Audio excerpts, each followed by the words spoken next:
but we also wanted to take an opportunity to use this show to talk about the launch for Reentry AfterCare for the year of 2011. As with any organizations, we've kind of evolved ups and downs. You learn from the downs and find ways to create more ups, and you also have to take time to find out ways to develop tools for each segment of the population that owns the problem. And as we're talking about the problem of reentry, the recidivism rates, number of children who has parents incarcerated in prison who might fall in their footsteps, that's several boxes of training opportunities that we've put together in the past few years. So today, to start out with what we're thankful for, I guess the obvious would be is the opportunity to have a training room right here at Worldwide Amplified in Des Moines, Iowa on the Skywalk, where we can be able to provide trainings via the web to the world and maybe not have to travel 100,000 miles a year anymore. Although we'll still be doing live trainings in several places, including upcoming in Council Bluffs and Kansas City here in just the next month or so. We're going to be providing trainings on a weekly basis, both live and pre-recorded. So as we jump into 2011, there's going to be a lot of invites to churches, civic organizations, and other nonprofits around different trainings for different topics. And as we do that, we're going to be really specific in the fact of who needs to be involved in these trainings so that we don't have people wasting their time in the wrong training. Each training comes with a training manual and certification that you attended that so that we can track who attends the classes as well as how well the model works. We've had some great success in the past few years with that, but it's time to take it to the next level. And now with this station and the possibility of using a 24/7 tool set for you, the participant, to actually track how your organization's doing, track volunteers and different things, is going to be a great year for 2011. Anything to add to the Thanksgiving thoughts, Tom? Well, yeah, I do think that one of the things I was just thinking about as you were opening up there is that this Reentry AfterCare program, and speaking on personal experience, because I don't know if most of the people that are listening to this show know, is that I'm a convicted felon. So I've walked these roads myself. And in my situation, it was virtually myself. And so to see a comprehensive curriculum like this that really covers all the bases, is prepared, and has the answers, and with the people that go through the training, they're not surprised, and they're not standing out there going, well, what next? We're big on that. What next? Yeah, this is something that I'm really glad that I can be a part of, and that I'm thankful that the people that will be a part of this in the future, both in the volunteers and in the people that they're trying to get reintegrated, have an opportunity to use this. Well, it's a good thing you're my friend, because I want to correct you there on two levels. When you said you're a felon, I want to correct you and say returning citizen. But at the same time, it's nice that people hear that shock value too, because what the press programs people to think of someone who lives inside the prison, unfortunately, looks like the show Prison Break. Well, the only reason I didn't use the term returning citizen is because our average person hasn't gone through our training. So, and that's a good point. I'm thankful for what I just learned this morning. So to kind of kick that off and talk about the important elements and the comprehensive steps that Tom was talking about, on December 16th at 1 o'clock, and then again on January 2nd at 1 o'clock, free of charge, we will be doing via the World Wide Web a introduction called To Wake the Sleeping Giant. And when we talk about the sleeping giant, we're talking about you. You already own the problem, and you own the solutions. The resources are in your community, but we also recognize that without the proper education, nothing's going to happen. You know, if you take the population of your state and divide it by the number of people on parole or probation, and you look at the fact that in our state it's 1 in 91 on paper, you can bring that number down to half of that by the time you add in jails and other things. And then the 2.4 children left behind, who's 82% likely to follow in mom or dad's footsteps. It's pretty easy to wake up the giant with those numbers, but the bottom line is, what do we do next? We can pray to move a mountain, but if you don't pick up a shovel, nothing's going to happen. If we have a flood, you'll see people show up that want to help. They want to volunteer their time to help this disaster. And a flood's pretty easy. We hand somebody a shovel, point them to a pile of sand, some sandbags, and we have some leadership that develops a human conveyor belt. Next thing you know, we're taking just ordinary items and creating some extraordinary results with just tools and leadership. But unfortunately, there hasn't been a comprehensive toolbox to help fight this problem before. So to wake the sleeping giant is not only a call to action of what we can do, it's an introduction to the trainings coming up that are those tools, the shovel, the sand, the sandbags, and the best way to implement those practices, and who owns what problem, what resources do you have personally, and how can you engage them in the fight of the disaster. Well, Paul, what bigger disaster can there be is to have a guy serve his sentence, which is what he owes to the society in general. Yeah, and the judge said that in the courtroom. Yeah, and to get out, only to be stuck and end up going back for whatever reason again. Exactly. So, we're at such a funny place in time. We were talking about our challenges electronically before the show. And if you've watched current shows, you already know, prior shows, you already know that about me. But prior to us getting a producer, that was pretty obvious sometimes. But you talk about that. We have people inside the Department of Corrections that the parole board says, you have paid your debt to society. Go and be fruitful and successful.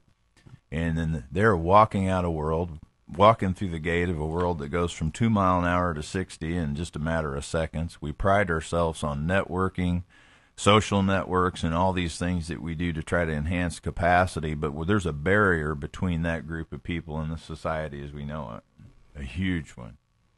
So what do we use to remove that barrier? The overall model that we will be training in many different segments is called Prison to Society. On January 14th and January 16th, from 1 to 2 p.m., again, live via the web, we'll be doing an overview of the Prison to Society model, all the different training components, who should be in the chairs of those particular trainings, why it's important to them, and also some just problem solving based on what we've learned in 5 years in many different states and finding ways to overcome the action versus action, as the logo on this show says. The Prison to Society introduction is basically for anyone that wants to learn more about how they can take this model and make it work. Government agencies, churches, volunteers, civic organizations, a mother who has a son incarcerated.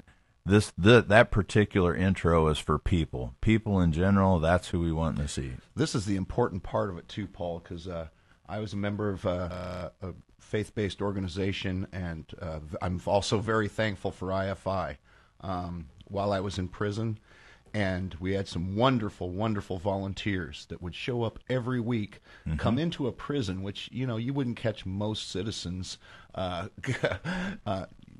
You'd have to, wild horses couldn't drag them inside the gates. Until they've done it once. Yeah, until they've done it. But these people had an open heart. They came in there, and like I said, every week for years. And that type of love and commitment, you can't buy, and you can't. It's just there's no words for it.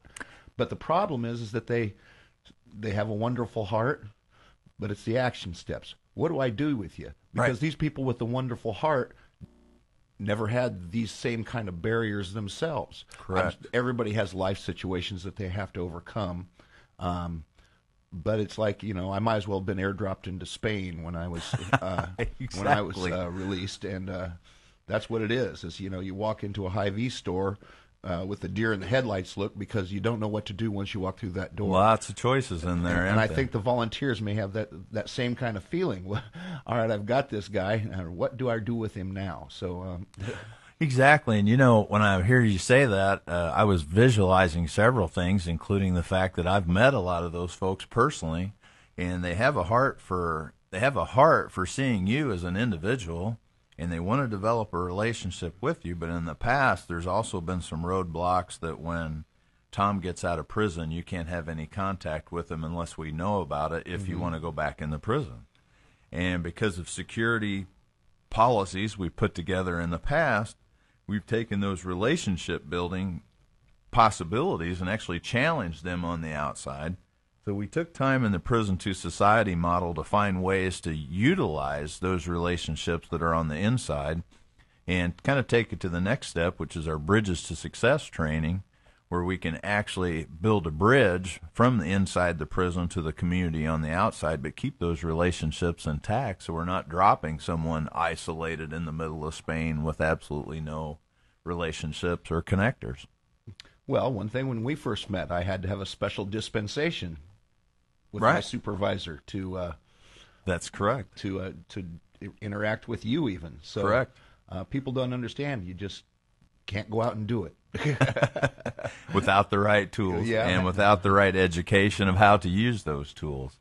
And to kind of segue into Bridges to Success, one of the things that's just amazed me, in 5 years in all the prisons that I've been into, there's only been one time, Bridges. Okay. There's only been one time that I was ever exposed to a prison that didn't have a wealth of volunteers on the inside that was already doing Bible studies and AAs and NAs and Master Gardener classes. It's just amazing to me the amount of people that were already going inside the prison doing something, but we hadn't found a way to build a bridge to what was going on in there and how to engage that individual in the public using the very same things we were doing on the inside. So when we put Bridges to Success together, it was formatted so that you could use it with the old circles of support accountability model, maybe even existing initiatives, if you will. But the one thing that was very obvious is that the one-on-one mentoring programs that had been around for a long time, mentors are great. We all have them. We all need them. But the bottom line is that's not reentry. One-on-one equals burned out and burned up. And you also don't have that network in which someone can have an identity in to be successful and actually feed off the others as well as feed the environment in which they live as well. One of the things is I did have a mentor when I came out, and if it wasn't for Chaplain Harold Wilson, I wouldn't be where I'm at today. And he's been to our trainings before. He's the man has a heart as big as the neighborhood. But the voice to match. And I'm sure that I've taxed his patience and the burnout syndrome comes in. But Harold's out there for everybody. But it is, if it's a one-on-one, there's areas where things fall through the cracks. You don't know what to do. The one thing, like I said, Harold was there every night. The bus didn't run late enough for when I got off work, so he just drove me back to the fort every single night. And I could see that, seeing how most of his Facebook updates are like at 2 and 3 in the morning. And people don't think I don't sleep. Well, in the Bridges to Success model, what we did was just basically took some best practices. We didn't reinvent anything or reinvent the wheel. We just took best practices and found a way to take people in an accountability circle to where not only the returning citizens accountable to the accountability circle is accountable to the returning citizen.